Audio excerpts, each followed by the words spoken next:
Hello, and welcome to Book Circle. I'm Earl Weinberg. This time we will continue our reading of Summer at Fairacre by Miss Reed. I spent the evening making jam and bottling the first lot of gooseberries. Whilst waiting for the bottles to get done, I began to tackle Mrs. Pringle's offering with my hard-pressed nail scissors. It was while I was so engaged that Amy arrived.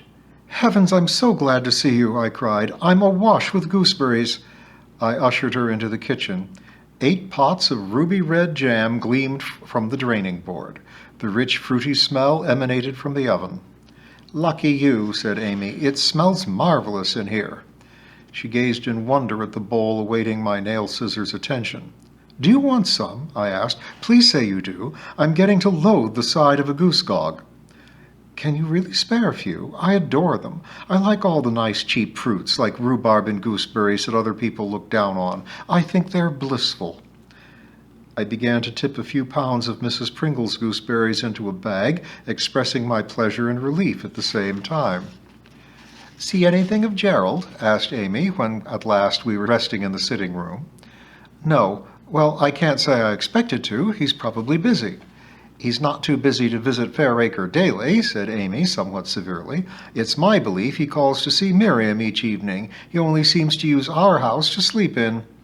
"He probably doesn't want to take up your time," I said. Amy blew 3 perfect smoke rings, one of her many accomplishments.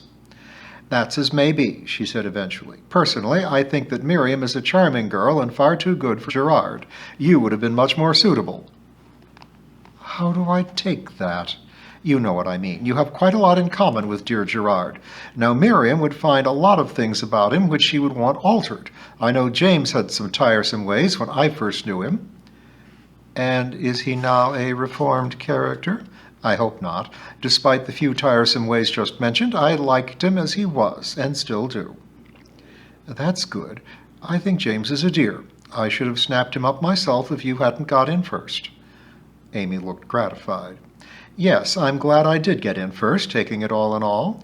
You know, it amazes me how many women think that if they marry a man they will be able to mold him to their own requirements." "Do they think that?" "Indeed they do. The times I've heard a girl say he'll be different when he's married. It's not only colossal cheek, I think, but such a ghastly waste of time. After all, if you don't like a man as he is, why marry him?" A sizzling sound from the kitchen ended our conversation. I was about to tell Amy of Mrs. Pringle's sudden absorption in love, but bottled gooseberries came first.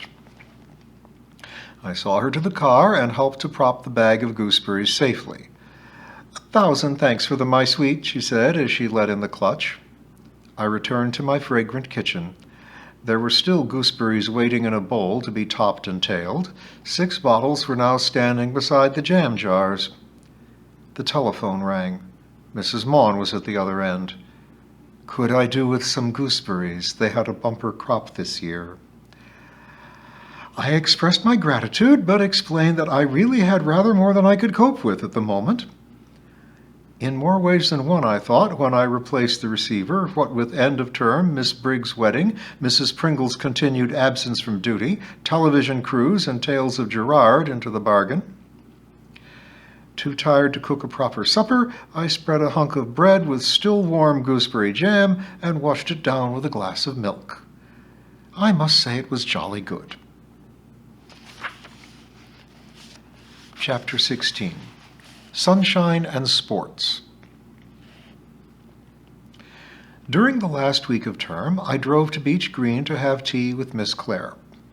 Despite the brilliant light and scorching heat outside, the interior of the little cottage, which would one day be my own, to my everlasting amazement, was dim and cool. Thatch is a wonderful insulator, and despite its drawbacks of attracting birds to nest in it and needing a good deal of skillful maintenance, it is good to see this natural roofing blending so beautifully into the countryside. Her garden was as trim as ever. The borders on each side of the brick path were bright with pansies, pinks, and early asters.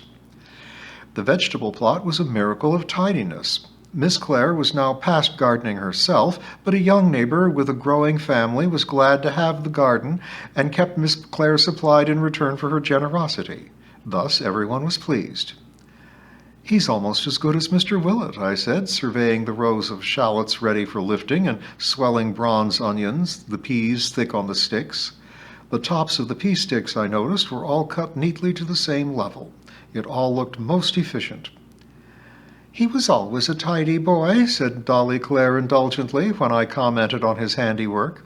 "He was at Fairacre just before your time, very neat with his hands, and could use a ruler even as an infant." I rubbed a leaf of sun-warmed mint between my fingers and inhaled the sharp scent. "The only trouble is we are short of parsley," went on Dolly. "But you know what they say, it goes 7 times to the devil before it germinates. I'm afraid ours never came back at all this year."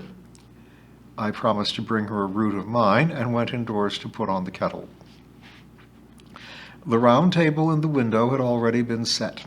The best china, sprigged with violets, the silver teaspoons, thin with age, and bread and butter cut wafer thin awaited us, with a splendid sponge cake of Miss Clare's own making. When all was sat up to table at Dolly's house, only the odd cup of coffee was partaken of in an armchair, and even when she was alone, the mistress of the house set the solitary place and dined as if friends were present, with simple dignity. I spread some of our vicar's honey on my bread and butter, and thought how marvelous it was that Dolly Clare, despite her age and physical frailty, had never lowered her standards. My own casual meal arrangements seemed positively slatternly in comparison. I said as much to Dolly. She looked somewhat surprised. "I suppose early training has something to do with it," she said. "My mother was a stickler for having things just so, and then when you were as old as I am, you wonder if you might be taken suddenly, and it would be so dreadful if you were found in squalor, wouldn't it?" I hadn't thought of that. You see, I now look upon each day as a bonus. When I wake in the morning, I think how lucky I am to have yet another day to spend. "Even if your arthritis is painful?" "Even then," Dolly laughed. "After all, some part of one's body must play up when one is over 80. I'm luckier than some, and I still love living." When we had washed up, we took a turn along the field track which borders 100-acre field behind Dolly's house. The blackberry flowers were thick in the hedges, and great creamy plates of elderflowers still nodded on the northern side of the hedge. "I tie a head in a muslin bag," said Dolly, "and steep it in my gooseberry jelly. It gives the most marvelous tang to it." I told her about my gooseberries and my own less elegant means of coping with them. "And look at my hands," I said, holding out my stained fingers. Dolly held out her own fragile hands, and I was surprised to see that they were even more stained than my own. "Broad beans and then black currants," she said, surveying them calmly. "I know one should wear gloves, but the feel of fresh young things is so pleasant that I would sooner have stained fingers. It's a small price to pay for pleasure." I drove home feeling all the better for an hour or two in Dolly's company. In a feverish world, she is like a cool drink. The birds were still foraging, although dusk was beginning to fall, and I narrowly missed a cock pheasant, gleaming bronze in the westering sunlight as he strolled haughtily across the lane. The sheep had been sheared recently, and they looked almost like white goats moving leisurely across the meadows. All creatures, it seemed, were flourishing in this glorious summer, and I felt lucky to count myself among them. It had not dawned on me until I had the wretched things how remarkably elusive a pair of spectacles can be. If I'm at school, the children help me to locate them with an eager chorus of, "On the piano, miss! On the windowsill, miss! You're still wearing 'em, miss!" This last, of course, accompanied by much hilarity. But in the house it is not so easy. If I am downstairs, I have left the things upstairs, and vice versa. I reckon that I take far more exercise these days simply tracking down my glasses. Gradually, I am learning to look first by the telephone, where I need them for studying the small print of the book, then by my fireside bookshelf, and thirdly by any newspaper lying about. What happens when advancing age compels me to have two pairs, one for reading and one for long distance, is too horrific to contemplate. And bifocals, so Mrs. Pringle told me once, said one headlong down any flight of stairs. I think I shall have to get a fetching chain affair to lash them to my person like the spectacled half of hinge and bracket. The television crew remained in the village for 3 days, and were soon accepted as a welcome addition to Fairacre's amenities. Peter Hale, who had evidently been very much on his guard when first approached, now seemed quite sorry that the excitement was over, and that the van and car had gone for good. I met him on one of my evening strolls.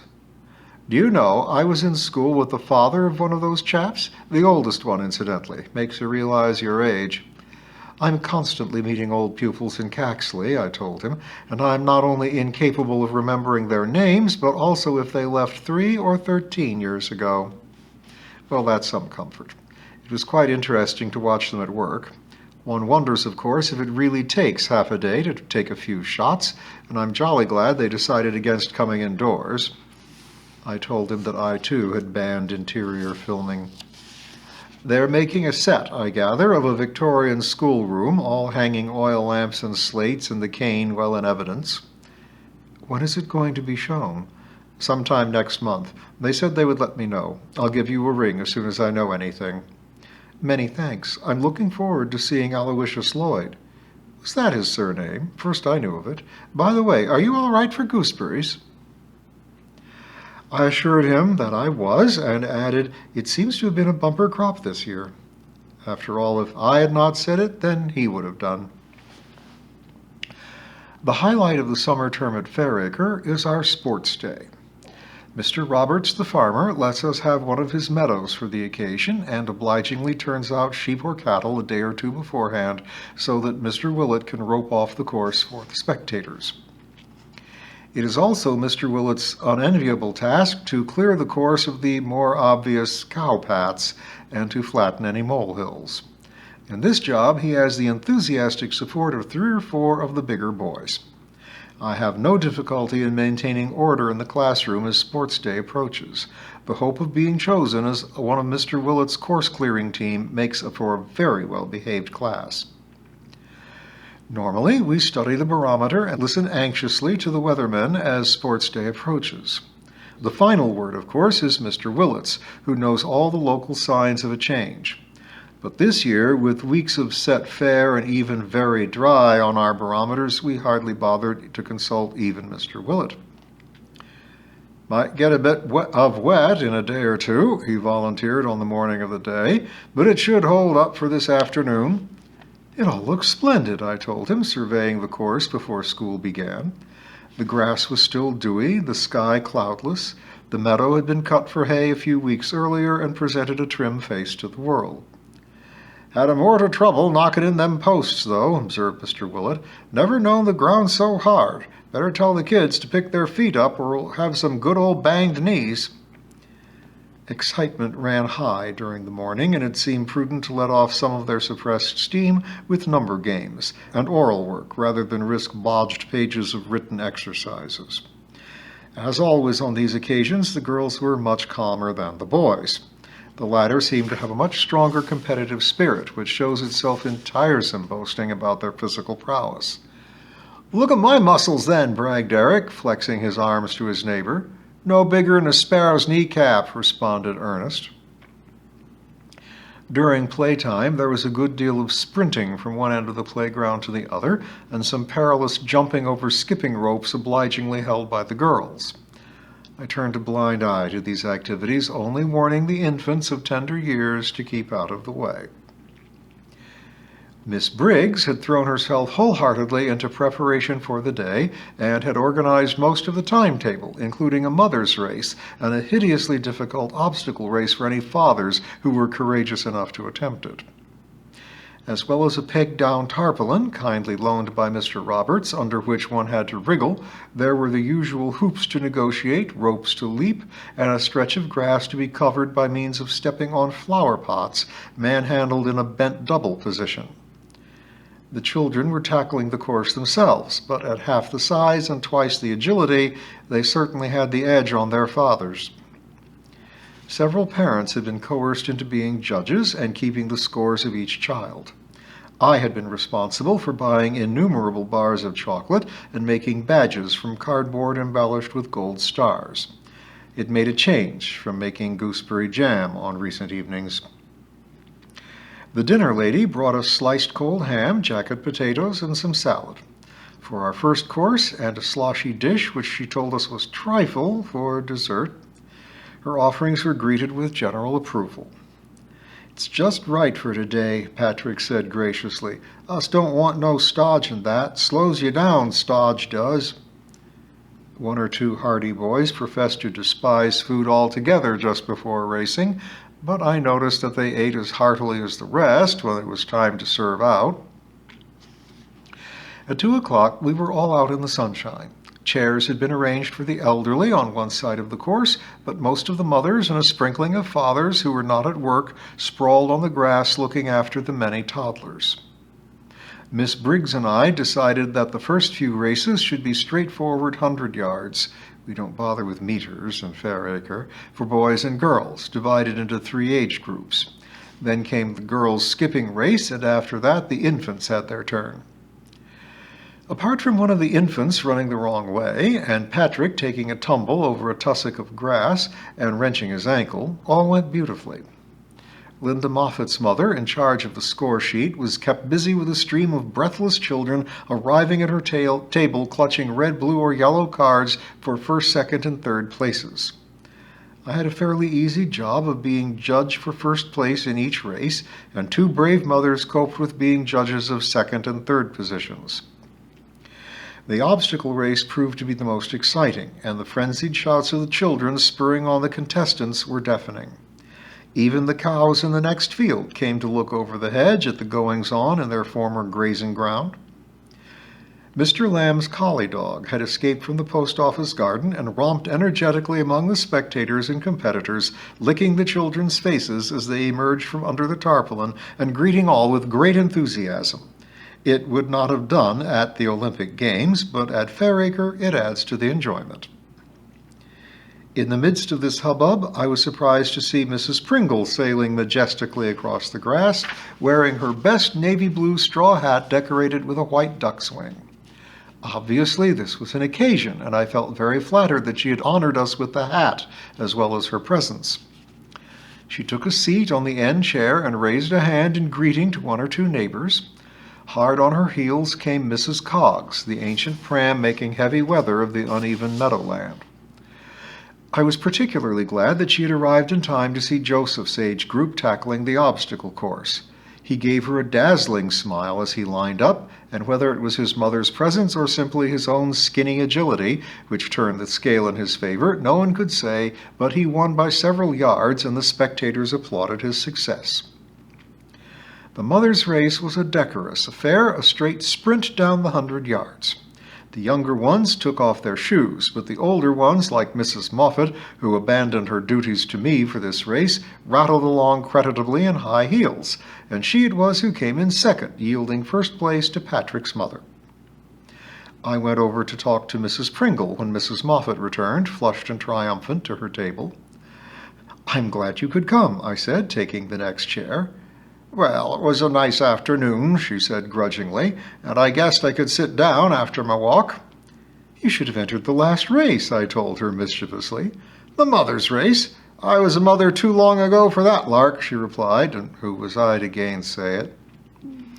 And now the highlight of the afternoon occurred when 7 brave fathers towed the line.